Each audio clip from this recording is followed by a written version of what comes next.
Owning a domain is just the beginning. To turn it into a website, you need an engine. In 2026, you don't need to be a developer to build that engine.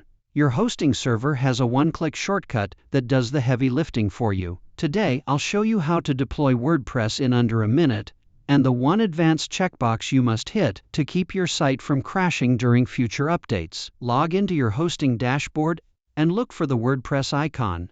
When you hit install, the server will ask for your site details.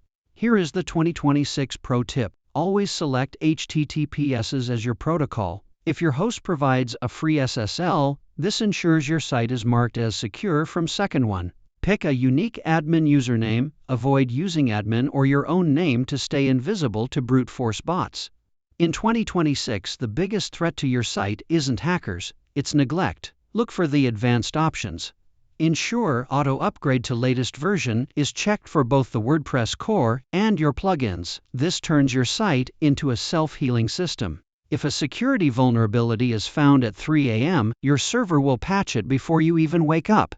It's the ultimate set it and forget it move for busy creators. Click install and wait. In 2026, the server isn't just moving files, it's creating an isolated database and a secure login token. Once it hits 100%, you'll see your administrative URL. Bookmark this. This is your cockpit. You don't need to go back to your hosting dashboard to manage your site anymore. Everything from design to content happens right here in the WordPress dashboard. Engine started, site live. Hit subscribe for more 2026 web design and hosting masterclasses.